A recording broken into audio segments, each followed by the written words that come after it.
లేని సౌకర్యాలే నేను గురుకులలో కలిగిస్తున్నా. ఎక్కడ కూడా అన్ని సొంత బిల్డింగ్లే, ఎక్కడ కూడా నీటి సౌకర్యం లేకుండా లేవు. మరుగుదొడ్లు అవసరానికి మించి ఉన్నాయి.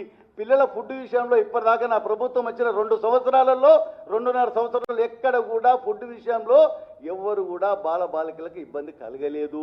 అమ్మా, నా పాలనలో గురుకులాలు ఇంత బాగా నడుస్తున్నాయి. పిల్లల చదువు గురించి నేను ఇంత కష్టపడుతున్నా కాబట్టి అమ్మ నన్ను దీవించు అని చెప్పి ఆమె చెప్పు. అప్పుడు ఆమె సంతోషపడుతుంది. ట్యాంక్ బండ్ మీద నా విగ్రహం పెట్టినరు, నువ్వు నిజంగానే నా వారసుడు నువ్వు ఎవరు లేకుండా ఈ దేశంలో నువ్వే అని చెప్పి మెచ్చుకుంటుంది. చేసేటివన్నీ బీసీల పట్ల, ఎస్సీ ఎస్టీల పట్ల ఒక్క బస్సు తప్పించి ఆ బస్సు వల్ల కొంతమందికి లబ్ధి అవుతుంది, కానీ టైంపాస్ కాకపోతే ఎక్కి తిరుగుతారని మీ సోషల్ మీడియాలని చెక్కలు కొడుతుంది. ఇక నువ్వు చేసింది ఏం చెప్పు? ఆడపిల్లలకు స్కూటీ ఇచ్చినవా?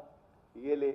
రైతు బంధు ఏదో ఇన్స్టాల్మెంట్లా బలవంతాన ఫైనాన్స్ కూడా వసూలు చేసినట్టు వసూలు చేసుకుంటారు గడబడి చేసి. మరి నువ్వు ఏం చేస్తున్నావు? మళ్ళీ ఇంకేమంటున్నావు నువ్వు?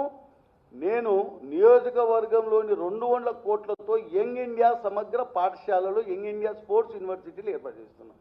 నేను ఒక సలహా ఇస్తాను రేవంత్ రెడ్డి గారు, ముఖ్యమంత్రి గారు, ఏమనుకోకండి. 200 కోట్లతో నువ్వు చేస్తున్నట్టున్నావు కదా, కనీసం ఈ రాష్ట్రంలో 200 కోట్లు ఒక్కొక్క కోటి ఒక్కొక్క గురుకులానికి పంపించండి. మరుగుదొడ్లు లేని దగ్గర మరుగుదొడ్లు నిర్మిస్తారు, నీళ్లు వాటర్ లేని దగ్గర వాటర్ చేపిస్తారు. కనీస సౌకర్యాలు లేని గురుకులాలు కనీసం ఈ 200 కోట్లతో నీది అయిన తర్వాత నువ్వు యంగ్ ఇండియా సమగ్ర పాఠశాలలు ఎన్ని కడతావో కట్టు. 1 కడతావా, 2 కడతావా, 3 కడతావా, 4 కడతావా, 10 కడతావా, కట్టకపో.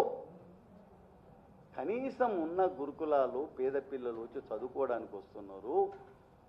అదే జ్యోతిరావు పులే, సావిత్రిబాయి ఆలోచనకు అనుగుణంగా చదువుకునే పిల్లలే ఆ గురుకులాలలో ఉంటారు. ఆ గురుకులాలకు పేరు కూడా జ్యోతిబా పులే గురుకులాలనే ఉంది, సావిత్రిబాయి పులే గురుకులాలనే ఉన్నది.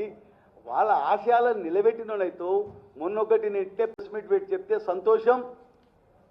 పొన్నం ప్రభాకర్కి చెప్పిన, నువ్వు చేసినా చేయకపోయినా నేను అన్ని గురుకులాలు తిరుగుతా, అక్కడున్న ప్రతి సమస్యని ఒక బుక్లెట్ కొట్టించి నీకు ఇస్తా. కనీసము ఆ పసిపిల్లలని నువ్వు ఎన్ఎస్ఏకి వెళ్ళి వచ్చినావు, ఆ పిల్లల బాధ తెలుసుకోనన్నా నువ్వు ప్రవర్తించాలి అని చెప్పిన తర్వాత ఒక జూమ్ మీటింగ్ పెట్టిండు. సంతోషం. అందరికి చెప్పిండు కలెక్టర్లకు, మీరు తిరగాలి, చూడాలి, సౌకర్యాలకు రిపోర్ట్ ఇవ్వాలని.